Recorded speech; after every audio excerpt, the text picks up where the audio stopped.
Paano mapasama o paano ba sumali sa dinami-daming nagpakawalang atake? Baka kailangan kong maghulog ng barya para madagdagan pa ang oras ko dito kung sakaling mabato man ako ng mabato.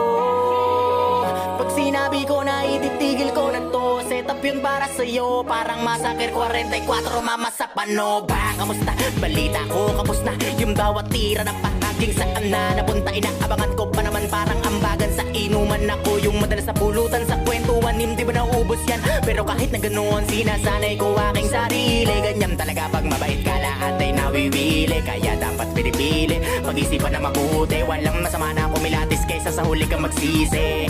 Naranasan ko na rin yan, yung tipong walang pagkakataon na mapakinggan at dumating sa puntong wala na ring malapitan. Sarili ko na lang ang nagsilbi ko na sandigan. Kaya walang may karapatan para sabihin sa'kin na itigil ko